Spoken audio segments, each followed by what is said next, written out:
A snip and story, or countless shared. I told you this is my Mona Lisa. Like many salons, Nicholas and Rhoda Hair Design in Salem, New Hampshire is a place where loyal customers become family. A neighbor of mine who had been coming here for 30 years said, "You've got to go and get a haircut with Nick."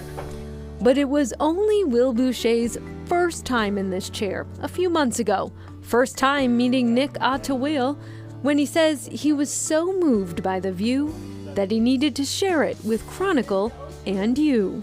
I looked up and I saw this painting, and it was a picture of an eagle with the American flag. I looked around at the other paintings, and especially that eagle over there. It's a full face picture, and I'm saying, whoa, that is really special. So he wrote us. I've been watching Chronicle for years, and I know that you always look for those nice little stories about local people doing their thing. Nick's thing is art. Not many get this kind of setting with a haircut, and not many, until now, have seen the beauty he crafts on canvas. Paint and put them in the back in the storage area. Paint, put them in the storage area.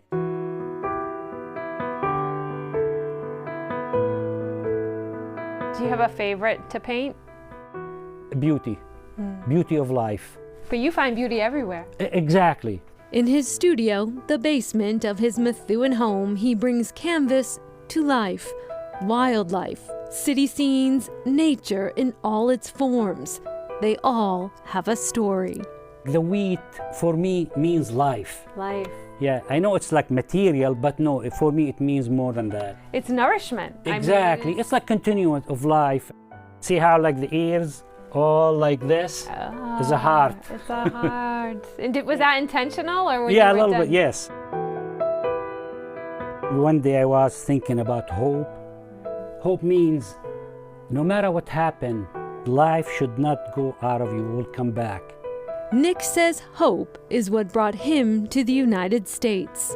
American good people, they give you the chance to grow up if you work hard, knock at the door. Any door you can knock at it, it will open for you here. He grew up in Syria, worked as a civil engineer before immigrating in the late 1980s. He says he worked 3 jobs every day for more than a decade before opening the hair salon with his wife, Rhoda. One dream after another. Though his engineering skills didn't translate to a career here, the engineering background taught me how to do like the vantage point, third dimension. Like this eagle-eye view of Boston's waterfront. He studied every angle, every position. Though Nick has never seen many of the images he paints in person. Sometimes I'm watching a TV, like a show on YouTube, whatever, and suddenly like very nice, quick, split second like scenery. I said, that's the one.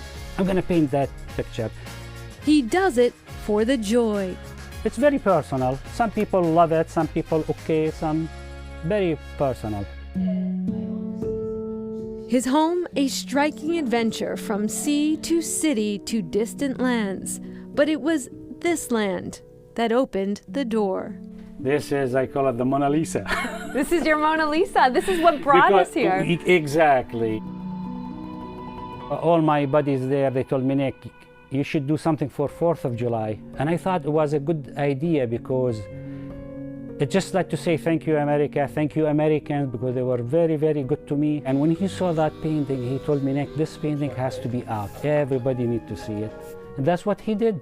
So one day, a man in a chair just looking for a trim found a talent that needed to be shared. Funny how dreams take flight. And Nicole adds that Nick is self-taught. He says he draws inspiration from the beautiful things in life. He does sell some of the paintings hanging in his salon when customers ask, but otherwise, he says until Chronicle visited, he wasn't sure what to do with them. He is now venturing into the world of Instagram, and you can find that link on our website. Up next, rescuing raptors.